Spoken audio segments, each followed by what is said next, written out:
Hi, I'm Vic. And I'm DJ. And this is Adventures with Vic and DJ. Come along with us on a special trip to Boston and Salem. This trip was special because we were celebrating 17 years of marriage. We started our journey with a free train ride from the airport straight into the city, which was already a win. The first stop, which was non-negotiable for me, was Quincy Market. Because if you're in Boston and you don't get a lobster roll and clam chowder, They might just revoke your visiting privileges.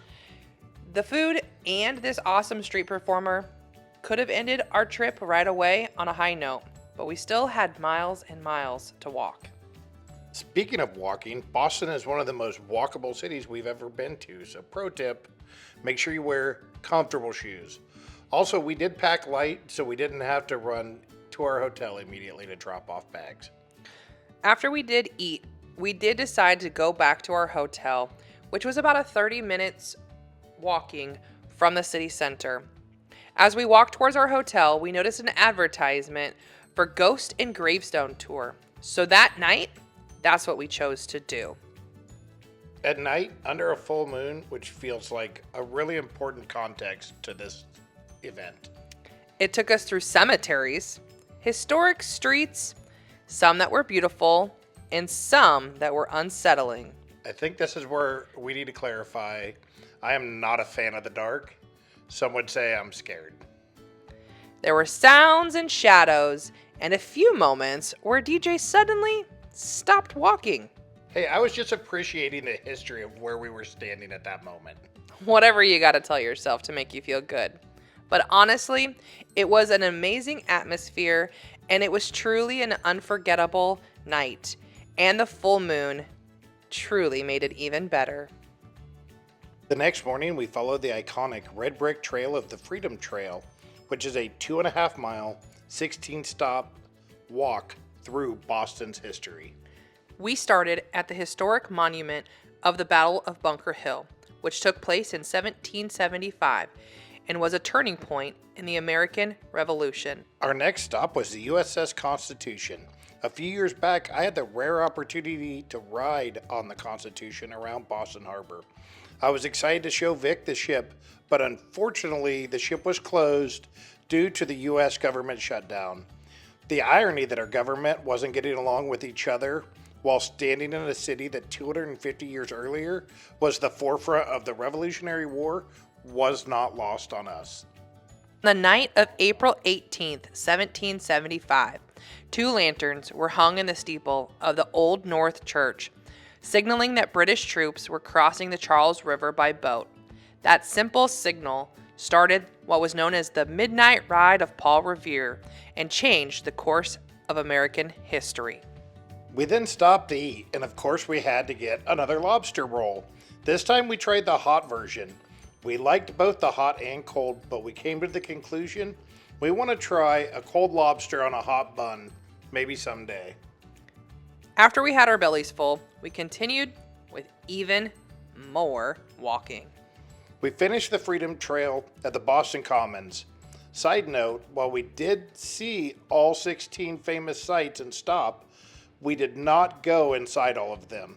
Many of them cost money to get inside, so we just picked a few of our favorites. While not an official stop on the Freedom Trail, the Boston Public Library is only steps away and worth the visit. Both DJ and I are fans of Harry Potter, and this library made us feel like we were stepping into King's Cross Station.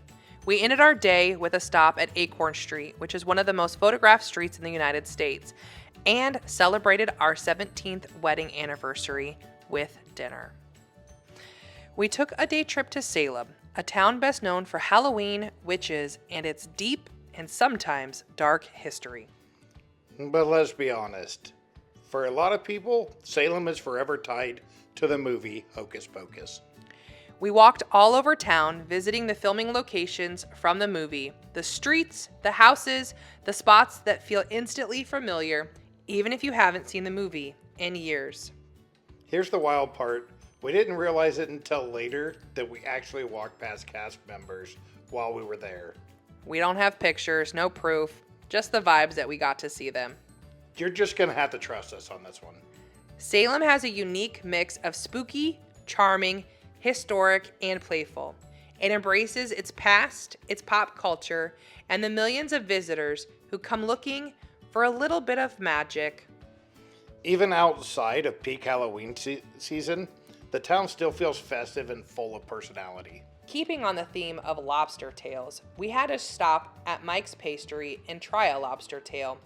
We also got cannolis, and we decided that if we were going to get one cannoli, we had to get multiple cannolis and try them because there are two famous bakeries in Boston, Mike's and Modern. We decided that Mike's was better and went back and got extra cannolis. Would it really be an Adventures with Vic and DJ video without a bike ride of some type? And would it really be a trip to Boston without a trip to Fenway Park, the home of the Red Sox? While there wasn't a game going on while we were there, we still decided to hop on some bikes and take a ride over and have a beer at the bar at Fenway. It was a great choice. We wrapped up our trip to Boston at the top of the Prudential Building, which is one of the tallest and most recognizable landmarks in the city. From up here, you really get a perspective, seeing the neighborhoods, the harbor, and just how much ground we covered on foot. The views stretch across Back Bay, downtown Boston, and on a clear day, all the way to the water. After miles of walking the Freedom Trail, this was the perfect way to slow down and take it all in. There's something about ending the day above the city, quiet, reflective, and a little surreal. Thanks for joining us on our adventure. Until next time.